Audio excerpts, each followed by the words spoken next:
এই ঘটনাটা শোনার পর আপনার হৃদয় কেঁপে উঠবে। এক গরিব মানুষের সেই একটি দোয়া যা আসমান কাঁপিয়ে দিয়েছিল। কিন্তু অবাক করার বিষয় হল, তার দোয়া কবুল হওয়ার আগে আল্লাহ তাকে এমন এক পরীক্ষার মধ্যে ফেলেছিলেন যা কল্পনাও করা কঠিন। শেষ পর্যন্ত কি হয়েছিল তা জানার জন্য গল্পটি মন দিয়ে শুনুন। অনেক বছর আগের কথা, একটি ছোট গ্রামের এক প্রান্তে মাটির তৈরি একটি ভাঙা ঘরে বাস করতেন এক গরিব মানুষ। তার নাম ছিল আব্দুল করিম। দুনিয়ার হিসাবে তিনি ছিলেন খুবই গরিব, কিন্তু ঈমানের দিক থেকে তিনি ছিলেন খুব ধনী। দিনে তিনি মানুষের জমিতে কাজ করতেন, আর রাতে চুপচাপ সেজদায় পড়ে যেতেন। গ্রামের মানুষ বলতো, এই লোকটার কাছে টাকা নেই, কিন্তু আল্লাহর সাথে তার সম্পর্ক খুব গভীর। কিন্তু বন্ধু, জীবন সবসময় সহজ থাকে না। এক বছর এমন খরা পড়ল যে গ্রামের ফসল প্রায় নষ্ট হয়ে গেল, কাজ কমে গেল, মজুরি বন্ধ হয়ে গেল। মানুষ নিজের খাবার জোগাড় করতেই হিমশিম খাচ্ছিল। আর আব্দুল করিম, তিনি তো আগেই গরিব ছিলেন। এখন তার ঘরে চুলা জ্বলে না। 1 দিন, 2 দিন, 3 দিন। তার ছোট ছেলে ক্ষুধায় কাঁদতে কাঁদতে বলল, আব্বা, আমার খুব ক্ষুধা লাগছে। এই কথা শুনে আব্দুল করিমের বুকটা হো হো করে উঠল। তিনি মুখ ঘুরিয়ে নিলেন, যেন ছেলে তার চোখের পানি না দেখে। সেই রাতে ঘরের সবাই ঘুমিয়ে পড়ার পর তিনি চুপচাপ উঠে দাঁড়ালেন। অন্ধকার ঘরের এক কোণে দাঁড়িয়ে 2 হাত তুলে বললেন, হে আমার রব, আমি কখনো আপনার কাছে দুনিয়া চাইনি, কিন্তু আজ আমার সন্তানের ক্ষুধা আমি সহ্য করতে পারছি না। তার কণ্ঠ কাঁপছিল, চোখ বেয়ে পানি পড়ছিল। তিনি আবার বললেন, হে আল্লাহ, আপনি ছাড়া আমার কেউ নেই। বন্ধু, এই দোয়াটা ছিল একেবারে অন্তরের গভীর থেকে। কিন্তু এখানেই গল্প শেষ না, বরং আসল পরীক্ষা শুরু হলো এখান থেকে। পরের দিন সকালে আব্দুল করিম কাজের খোঁজে বের হলেন। সূর্য মাথার ওপর উঠে গেল, কিন্তু কোথাও কাজ নেই। এক জায়গায় গেলেন, না। আরেক জায়গায় গেলেন, না। সবাই একই কথা বলছে, কাজ নেই। দুপুরের দিকে ক্লান্ত শরীরে তিনি গ্রামের পাশে রাস্তা দিয়ে হাঁটছিলেন। হঠাৎ তার চোখে পড়ল, রাস্তার পাশে একটি ভারী থলি পড়ে আছে। তিনি ধীরে ধীরে এগিয়ে গেলেন। থলিটা তুলে দেখলেন, ভিতরে ঝনঝন শব্দ। খুলে দেখতেই তার চোখ বিস্ময়ে বড় হয়ে গেল। ভিতরে অনেক স্বর্ণমুদ্রা। বন্ধু, ভাবুন তো, একজন মানুষ যার ঘরে খাবার নেই, ছেলে ক্ষুধায় কাঁদছে, তার সামনে হঠাৎ এতগুলো স্বর্ণমুদ্রা। তার হাত কাঁপতে শুরু করল। মনে এক ভয়ঙ্কর লড়াই শুরু হল। একটা কণ্ঠ বলছে, নিয়ে নাও, এটা আল্লাহই তোমাকে দিয়েছেন। আরেকটা কণ্ঠ বলছে, না, এটা তোমার আমানত না।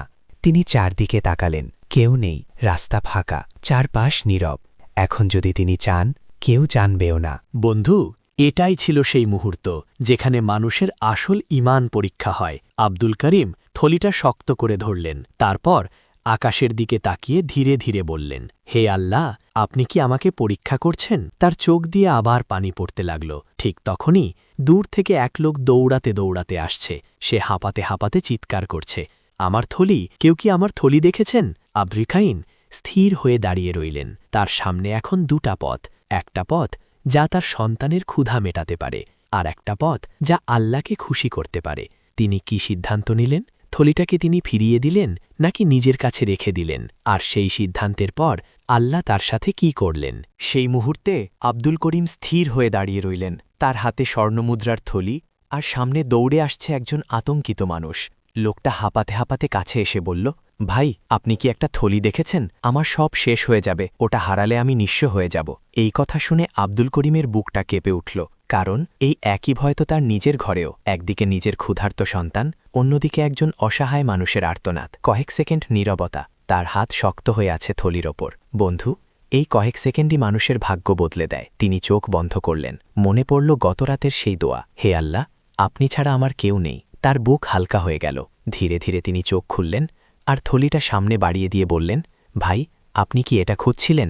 লোকটা থলি দেখে চোখ বড় বড় করে ফেলল। সে থলিটা ছিনিয়ে নিয়ে খুলে দেখল, সব স্বর্ণমুদ্রা ঠিক আছে। হঠাৎ সে আব্দুল করিমের দিকে তাকিয়ে আবেগে কাঁপা কণ্ঠে বলল, ভাই, আপনি জানেন, এটা আমার জীবনের সব সঞ্চয়।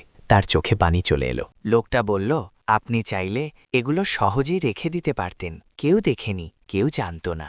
তারপর সে কাঁপা গলায় বলল, আপনি কেন ফিরিয়ে দিলেন? আব্দুল করিম মাথা নিচু করে শান্ত কণ্ঠে বললেন, মানুষ না দেখলেও আমার রব তো দেখছেন। এই কথা শুনে লোকটা নিঃশব্দে কেঁদে ফেলল। কিছুক্ষণ পর লোকটা নিজের থলি থেকে কয়েকটি স্বর্ণমুদ্রা বের করে বলল, ভাই, এটা আপনার জন্য। আপনি না নিলে আমি কষ্ট পাব। কিন্তু আব্দুল করিম তৎক্ষণাৎ মাথা নাড়লেন। তিনি বললেন, না ভাই, আমি আমার আমানত ফিরিয়ে দিয়েছি মাত্র। লোকটা অবাক। এমন মানুষ সে জীবনে খুব কম দেখেছে। ঠিক তখনই লোকটা হালকা হেসে বলল, ভাই, আপনি কি আমাকে চিনতে পারছেন? আব্দুল করিম অবাক হয়ে তাকালেন। না, চিনতে পারছি না। লোকটা ধীরে ধীরে বলল, আমি পাশের শহরের এক ব্যবসায়ী। আমি মাঝে মাঝে এই এলাকায় আসি মানুষের সততা পরীক্ষা করার জন্য। আব্দুল করিম স্তব্ধ। লোকটা আবার বলল, আজ আমি বুঝলাম এখনো দুনিয়ায় সৎ মানুষ আছে। তারপর যা হলো, বন্ধু, এখানেই আল্লাহর রহমতের দরজা খুলে গেল। ব্যবসায়ী লোকটা বলল, ভাই আব্দুল করিম, আজ থেকে আপনি আমার সাথে কাজ করবেন। মাসিক ভালো বেতন আর আপনার পরিবারের দায়িত্ব আমার। এই কথা শুনে আব্দুল করিমের চোখ দিয়ে অঝরে পানি পড়তে লাগল। তার ঠোঁট কাঁপছিল। তিনি আকাশের দিকে তাকিয়ে ফিসফিস করে বললেন, হে আল্লাহ, আপনি আমার দোয়া শুনেছেন। বন্ধু, সেদিনের পর থেকে আব্দুল করিমের ঘরে আর কখনো অভাব ফিরে আসেনি। কিন্তু তিনি বদলাননি। তিনি আগের মতোই রাতে সেজদায় করে যেতেন, কারণ তিনি জানতেন দেরি হতে পারে, কিন্তু আল্লাহ কখনো দেরিতে দেন না।